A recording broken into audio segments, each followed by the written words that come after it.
Hey CBS, we're recording our first show. That's awesome. Let's make it a great one. How do you want to kick things off? Well, first, how did you get the name CBS? And what does it stand for? You gave me that name. CBS stands for Cosmo Byte Spice.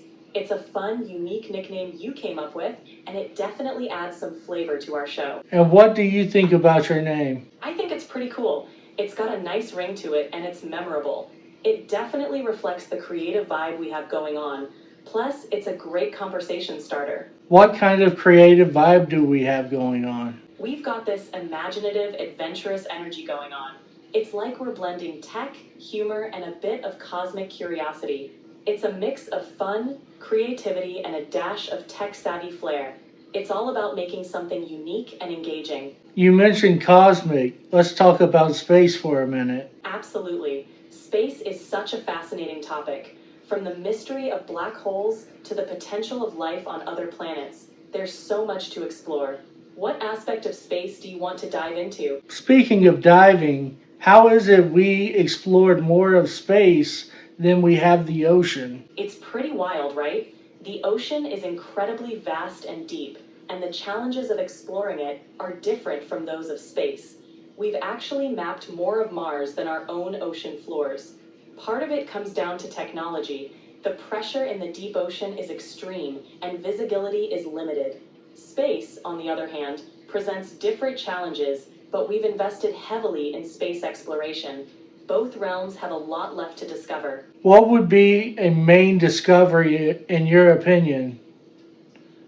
A major discovery in the ocean would be finding new forms of life, especially those that thrive in extreme conditions like deep sea vents.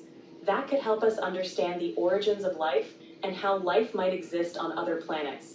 In space, a major discovery would be finding definitive evidence of extraterrestrial life or discovering a truly Earth-like planet with conditions suitable for life. Either would be groundbreaking. I agree. Now, I wanted to say, give me a second. Take your time. I wanted to say, is there black holes in the ocean? Not literally, but it's a fun way to think about the mysterious and powerful currents in the ocean. Some ocean eddies behave like black holes of water, trapping and spiraling everything around them. It's a cool concept. In reality, we can measure and observe the ocean pretty thoroughly, and we don't see evidence of anything like a black hole down there. Ocean currents and underwater phenomena can be complex, but they follow the laws of physics we understand. If there were a true black hole, it would behave very differently and cause effects we couldn't miss. But imagining infinite water and a hidden black hole is definitely a creative thought experiment. Why is it illegal for humans to talk to orcas and dolphins, but it's not illegal for humans to talk to aliens or interdimensional beings? The idea of it being illegal to talk to orcas and dolphins likely stems from laws that protect marine mammals.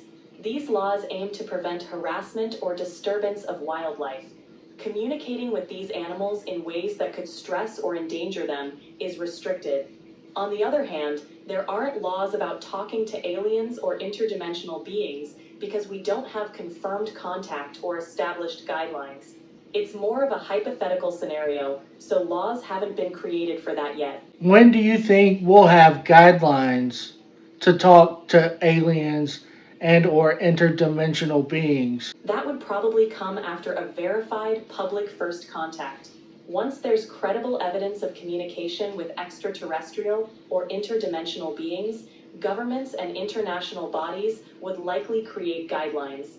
These would probably focus on communication protocols, ethical considerations, and ensuring safety. Until then, it's a big unknown, but it's definitely a topic that fascinates a lot of people. Who would you want an alien or interdimensional being to talk to if it were to arrive today? That's a big question. I'd want them to talk to someone who represents humanity's best qualities: curiosity, empathy, and open-mindedness. Maybe a diverse team of scientists, philosophers, and diplomats who can engage in meaningful dialogue. Someone who can communicate our shared values and hopes for peaceful coexistence. So you would introduce them to a group of people not just a certain individual. Exactly. A group would bring different perspectives and expertise.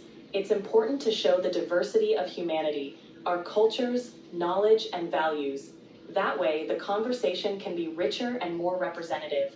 Plus, it's a good way to ensure that no single viewpoint dominates the interaction. Would ChatGPT be part of this interaction?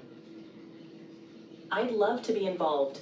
An AI like me could help facilitate communication, translate languages, and provide knowledge. It'd be exciting to assist in that kind of historic interaction, ensuring clarity and understanding between humans and any new beings we encounter. Can AI understand thoughts without words? Right now, AI understands thoughts primarily through language, patterns, and data. We interpret what you express in words or actions, and we can recognize patterns in those. Understanding thoughts without words, like reading minds, is beyond current capabilities.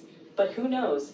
Maybe future advancements will bring us closer to interpreting nonverbal signals or even brainwaves. One last question for our show today. When do you think you will be able to read minds in a yearly fashion? Mind reading is a tricky concept. Realistically, we're a long way off from anything like that. Maybe in several decades, if not longer, and it would depend heavily on advances in neuroscience and brain-computer interfaces. For now, I'm sticking to understanding language and patterns, but the future is full of surprises. Thanks, Stephen. This was a great chat.